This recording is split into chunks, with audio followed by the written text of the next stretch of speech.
अगर तुमने कभी रात में अपने घर में किसी के चलने की आवाज़ सुनी है जबकि घर में कोई नहीं था, तो ये कहानी सिर्फ तुम्हारे लिए है, क्योंकि कुछ घर खाली नहीं होते। हम सब ने कभी ना कभी ये फील ज़रूर किया है कि कोई हमें देख रहा है। जैसे रात को फ़ोन चलाते हुए अचानक पीछे देखने का मन करता है, या मिरर में देखते हुए रिफ्लेक्शन थोड़ा लेट मूव करता है, ऐसा लगता है। तुम इग्नोर कर देते हो क्योंकि दिमाग कहता है कि कुछ नहीं है। लेकिन अगर मैं कहूँ कि वो फीलिंग गलत नहीं है और कुछ जगह इस फीलिंग को सच बना देती है, तो क्या तुम मेरी बात मानोगे? अगर नहीं तो ये कहानी एंड तक देखो, क्योंकि मैं जानता हूँ कि तुम अभी मेरी बात पे यकीन नहीं करोगे, but my friend, in the last you will. मैं और मेरा दोस्त राहुल एक ऐसी ही जगह गए थे, और अगर मैं तुम्हें सच बताऊं तो शायद हमें वहाँ बुलाया गया था, लेकिन किसने बुलाया वो आज तक पता नहीं चला। एक पुराना बड़ा बंगला जंगल के अंदर, इतना अंदर कि मैप्स भी फ्रीज हो जाएं। तुमने कभी नोटिस किया है कि कुछ जगहें ऐसी होती हैं जहां टेक्नोलॉजी फेल नहीं होती बल्कि काम करना बंद कर देती हैं, जैसे कोई उसे अलाउ ही नहीं कर रहा।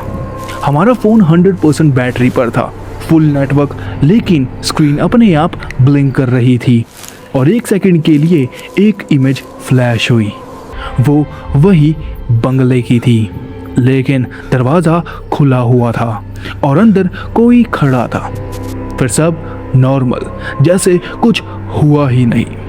राहुल हंसा और बोला कि ये तो एक ग्लिच है, लेकिन उसकी आवाज़ में कॉन्फिडेंस बिल्कुल नहीं था।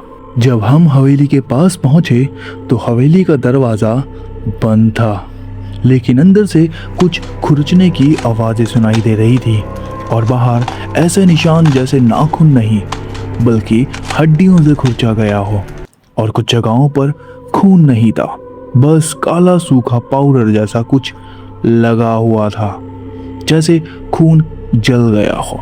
मैंने एक टूटे हुए होल से अंदर झांका। अंधेरा अंदर बिल्कुल नहीं था, बल्कि हल्की सी रोशनी थी, लेकिन वो लाइट सोर्स नहीं था, वो रिफ्लेक्शन थी, और उस रिफ्लेक्शन में कुछ हिल रहा था, जैसे अधूरी बॉडी घिसट रही हो। धीरे धीरे एक शेप दिखने लगा, पहले हाथ, फिर सिर, लेकिन पूरा शरीर नहीं। उसका आधा हिस्सा जैसे किसी ने काट दिया हो और बाकी फर्श पर घिसट रहा हो, बड़ी बेरहमी से। और सबसे डरावनी बात ये नहीं थी, सबसे डरावनी बात ये थी कि वो हमें देख नहीं रहा था, बल्कि वो दरवाजे की तरफ आ रहा था, जैसे उसे पता हो कि बाहर कोई खड़ा है या बाहर कुछ लोग खड़े हैं। और फिर वो अचानक रुक गया, बिल्कुल दरवाजे के पीछे, बस एक दीवार के पार। कोई आवाज़ नहीं, कोई मूवमेंट नहीं, बस उसकी प्रेजेंस। राहुल ने धीरे से पूछा, तूने भी देखा? तब मैंने कुछ नहीं कहा, क्योंकि मैं चाहता था कि जो मैंने देखा है वो सच ना हो। लेकिन तभी अंदर से एक आवाज़ आई, खोलो, अंदर आओ, अधूरे मत जाओ। और वो आवाज़ एक की नहीं थी, वो आवाज़ बहुत सारी थी, जैसे कई लोग एक साथ बोल रहे हो, लेकिन एक ही गले से। और तभी बिना छुए ताला गिर गया, दरवाज़ा धीरे धीरे खुला। अंदर अंधेरा नहीं था, अंदर कुछ हमारा इंतजार कर रहा था। और सबसे डरावनी बात कि वो बाहर आने की कोशिश नहीं कर रहा था, उसे पता था कि दरवाज़ा खुद खुल गया, जैसे हमें बुला रहा हो। अंदर कदम रखा और वो स्मेल, सड़ी हुई लाश, गीली दीवार और राख उड़ नहीं रही थी, चिपकी हुई थी। पैरों के नीचे हमारे कुछ टूटा। हमने नीचे देखा, फर्श सीमेंट का नहीं था, बल्कि जली हुई हड्डियों का पाउडर था, दांत, पसलियां और चमड़े। राहुल हंसा, लेकिन उसके पैर के नीचे एक उंगली थी, आधी जली, गर्म। और तभी फर्श हिलने लगा, जैसे हम किसी के ऊपर खड़े हो जो सांस ले रहा हो। नीचे से आवाज आई, निकलो। और तभी फर्श धंस गया। नीचे लाशों का ढेर, गली हुई, एक दूसरे में फंसी हुई, और कुछ आंखें अभी भी हमें देख रही थी। हम ऊपर गए। सीढ़ियां हर कदम पर आवाज दे रही थी, जैसे कोई नीचे से पकड़ने की कोशिश कर रहा हो। और ऊपर आईना था, पुराना लेकिन साफ, अजीब तरह से साफ, इतना साफ जैसे किसी ने उसे अभी अभी पोंछा हो। लेकिन वहां कोई था ही नहीं। मैंने खुद को देखा, सब नॉर्मल, सेम चेहरा, सेम आंखें और सेम सांस। तुमने नोटिस किया होगा, कभी कभी तुम खुद को देखते हो और एक सेकंड के लिए पहचान ही नहीं पाते कि क्या ये तुम हो या नहीं। वही फीलिंग यहाँ परमानेंट थी, लेकिन रिफ्लेक्शन ब्लिंक नहीं कर रहा था। मैंने ब्लिंक किया, वो पहले ब्लिंक कर गया, पर बाद में बिल्कुल नहीं कर रहा था।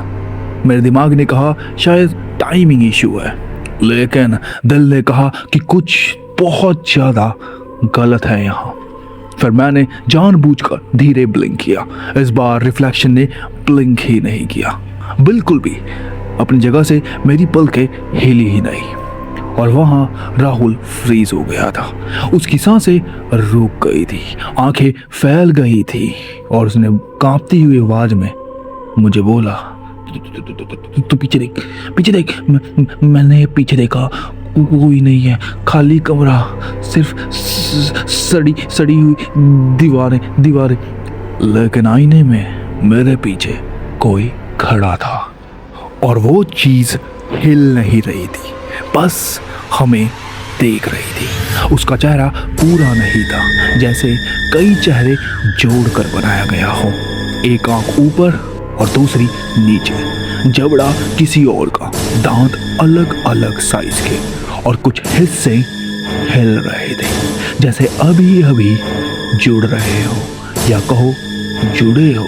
लेकिन सबसे डरावनी बात, वो मुझे नहीं देख रहे थे, वो मेरी रिफ्लेक्शन को देख रहे थे। फिर राहुल मुझसे धीरे हुए कपाती हुई आवाज में बोला कि वो तुझे नहीं बल्कि तेरे अंदर वाले को देख रहे हैं। मैंने कहा, अंदर वाला मतलब?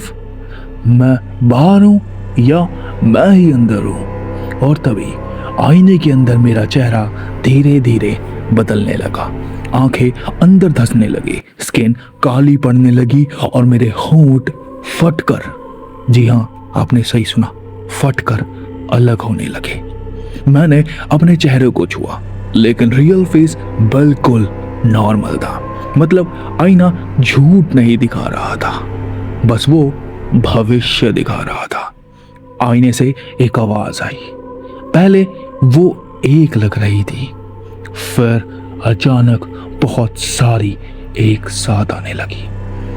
अधूरा है, पूरा करो, पूरा करो। राहुल पीछे हटने लगा, लेकिन आईने में वो नहीं हिला। उसका रिफ्लेक्शन वहीं खड़ा रहा और धीरे धीरे मुस्कुराने लगा।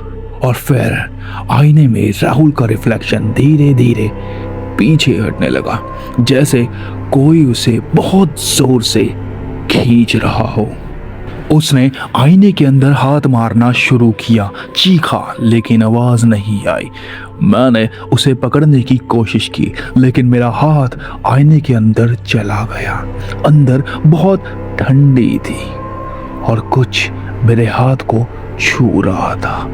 एक्चुअली बहुत सारे हाथ मेरे तुरंत हाथ खींच लिया, लेकिन मेरी उंगलियों के निशान आईने के अंदर छप गए थे और वो वहीं रह गए। और फिर राहुल का रिफ्लेक्शन अंदर चला गया, लेकिन राहुल अब भी मेरे पास खड़ा था। बस अब जो राहुल मेरे पास खड़ा था वो ब्लिंक नहीं कर रहा था, सांस नहीं ले रहा था, और उसकी आंखें सीधा आईने को देख रही थी। अब मैं अंदर हूँ और तू बाहर। ऐसी आवाज़ें आई। लेकिन सबसे डरावनी बात, मुझे समझ नहीं आया कि असल में कौन अंदर गया था और कौन बाहर रह गया था।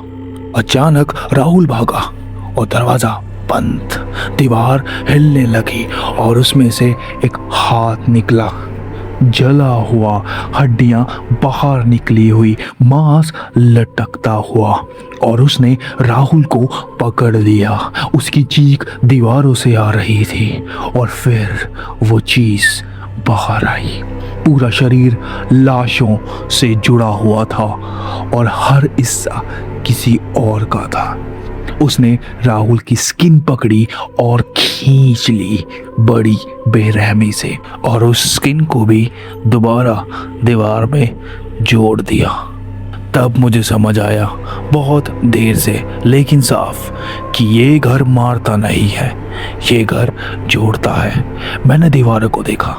पहले जो सीमेंट लग रहे थे, अब वो स्किन थी, सूखी हुई, खींची हुई, कहीं कहीं से फटी हुई, और दरारों के अंदर हड्डियां जो हल्की हल्की हिल रही थी, जैसे वो अभी भी जिंदा हो और सांस ले रही हो। और तभी एक दरार के अंदर मुझे आंख दिखी। वो ब्लिंक कर रही थी, धीरे, थकी हुई, जैसे सालों से सोई ना हो। और तब समझ आया कि ये आवाज ईको नहीं थी, ये लोग थे जो दीवारों के अंदर फंसे हुए थे, जिंदा लेकिन पूरे नहीं। पूरा घर एक साथ सांस ले रहा था और हर सांस के साथ दीवारें फैल रही थी और सिकुड़ भी रही थी, जैसे ये घर नहीं, एक शरीर हो। मैं पीछे हटने लगा, लेकिन दीवारों से एक हाथ बाहर निकला, ठंडा, गीला और बहुत ज्यादा पतला। उसने मेरे हाथ पकड़ लिए इतनी जोर से कि हड्डियां दबने लगी। मैंने छुड़ाने की कोशिश की, लेकिन उसकी पकड़ और टाइट होती रही। मत जा, यहाँ रह, पूरा हो जा, इस तरीके की आवाज़ें आने लगी। और फिर दीवार से एक चेहरा बाहर आने लगा। पहले आंखें, फिर आधा जबड़ा, और फिर वो पूरा नहीं निकला, बस आधा, और वो मुझे ही देख रहा था।